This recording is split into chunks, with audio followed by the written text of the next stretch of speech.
and about Medicare affecting you. A huge bomb was dropped on Wednesday when a high-ranking congressional auditor testified that federal health officials need to crack down on billing errors by the insurer because they made more than $16 billion in improper payments to private Medicare Advantage health plans last year. James Cosgrove, Director of Healthcare Reviews for the Government Accountability Office, stated while testifying before the House of Ways and Means Oversight Subcommittee that the Medicare Advantage improper payment rate was 10% in 2016, which totals $16.2 billion as reported by Public Integrity. This news has come 1 week after Attorney General Jeff Sessions publicized the arrest of 412 people, at least 100 doctors, denoting the healthcare fraud schemes that supposedly ripped off the government for about $1.3 billion, mostly from Medicare. Florida Republican Representative Vern Buchanan, chairman of the House Committee on Ways and Means, expressed during Wednesday's hearing when trying to understand how much fraud is in Medicare, "The answer is we simply don't know." He also mentioned that understanding payment errors is important, as every dollar reported lost in error serves to undermine the good work of the program and could represent a dollar that should be spent on providing care to beneficiaries. However, different types of errors require different analytics and different solutions. What are your thoughts on that?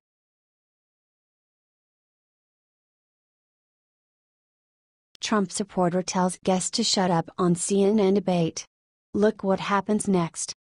After a white supremacist event Unite the Right turned deadly in Charlottesville, Virginia over the weekend, intense discussions about race have sparked all over social media. Twitter and Facebook feeds have been filled with comments and discussions of people trying to figure out how the violent events over the weekend transpired, as well as how we can prevent them in the future. Things got a little heated on CNN when host Chris Cuomo welcomed former Virginia Attorney General Ken Cuccinelli and contributor Simone Sanders onto the network to discuss the march and Trump's response. Things did not go as planned from the beginning. Sanders was upset and kept interrupting Cuccinelli because he was insisting that the stature of Robert E. Lee was a justification for bringing these various racist groups together. Finally, when he could not handle it anymore, he retaliated. Simone continues in the fight. Cuomo felt the need to intervene once it was obvious the two were about to engage in.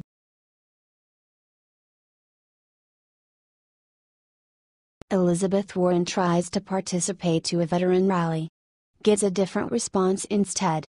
Senator Elizabeth Warren, DMA, failed to respond to an invitation to a veterans event in late August, and now one Massachusetts-based veterans group has it out for the lawmaker.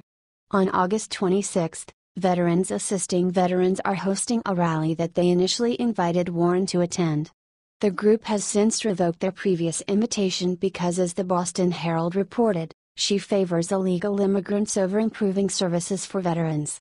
VAV spokesman John McDonald said, "If you don't want to respond, you don't want to support, we asked you to come to our rally, our message to you is stay home. We don't want you." He continued, "I think that really demonstrates where her heart is. To me, it's really, really frustrating, and our group is really frustrated. These concerns are not recent," McDonald states, as Warren has continually neglected the needs of veterans. McDonald made sure to clarify that VAV is in no way against immigration and is thankful for the duty that immigrants have served in America's armed forces. This group made sure to call out Warren for using immigrants for political theater while continuously pushing their needs aside. Here is a section of the open letter VAV published in February. Warren finally responded to the group's letter 113 days later. The politician's response was not taken well by the public. "The veterans need advocates," McDonald expressed in August in Washington, D.C. "We shouldn't have to fight this hard," he pleaded. What are your thoughts on this? 0 shares shared.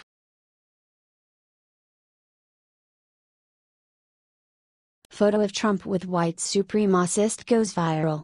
But there is a huge detail nobody noticed. America was in a state of unrest after watching white supremacists violently protest in Charlottesville, Virginia, leaving 3 people dead and dozens injured.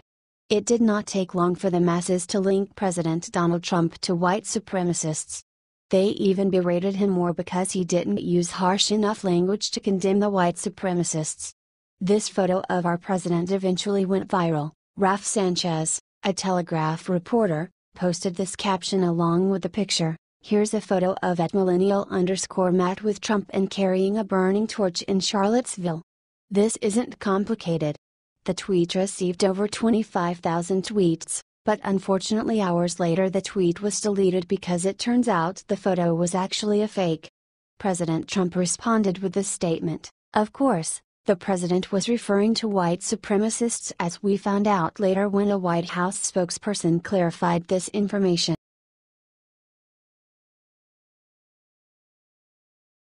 $520 billions in government waste. Ben Carson reveals the shocking truth about Obama's admin. Liberals love to pick on Ben Carson, Donald Trump's Housing and Urban Development Secretary. They profess that due to his lack of government experience, he is simply unqualified for the job. Although he seems to be onto something that Barack Obama's former HUD secretary strangely missed while she was in the position. Carson demanded an audit of the entire Housing and Urban Development Department after he was appointed, as reported by the Daily Wire. He was shocked that there was $520 billion in bookkeeping errors that otherwise would have gone unnoticed. The auditors stated that the total amounts of errors corrected in HUD's notes and consolidated financial statements were $516.4 billion and $3.4 billion, respectively. There was a great deal more information that the audit uncovered. The auditors revealed that the ongoing problems were due to an inability to establish a compliant control environment, implement adequate financial accounting systems, retain key financial staff, and identify appropriate accounting principles and policies. Even though liberals have tried to diminish Carson, he is clearly good at his job. Share this story to get the word out.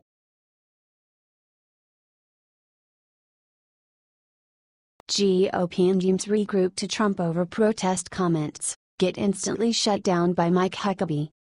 On Sunday morning, the condemnation of President Donald Trump continued on both political sides. Mike Huckabee, former presidential candidate and Arkansas governor, defended our president. This all started after Trump made comments condemning violence, but he left out two important words that could have changed his fate: white supremacists. What he did say actually ignited the flame even more. See if you can guess why everyone was outraged. We condemn in the strongest possible terms this egregious display of hatred, bigotry, and violence on many sides. On many sides. That's right, you guessed it, many sides. Although all parties were out of line, Trump fails to single out white nationalist protesters, which is why he is not looking good in the eyes of the public right now. Huckabee wondered if Trump is being unfairly criticized for this whole mess when he appeared on Justice with Judge Jeanine on Fox News, Saturday night. He made mentions that Trump is being held to a double standard, which was reported by Mediate. Huckabee issued another statement that honored the president for not jumping to conclusions before all of the facts were available to the public. James Alex Fields Jr., a 20-year-old Ohio resident, is the driver of the car that bulldozed counter-protesters on Saturday, which resulted in the death of a 32-year-old woman and injury to at least a dozen more. Fields is being held without bond, 3 counts of malicious wounding, pending charges of 1 count of second-degree murder, and 1 count of hit and run. Like if you are happy he is locked.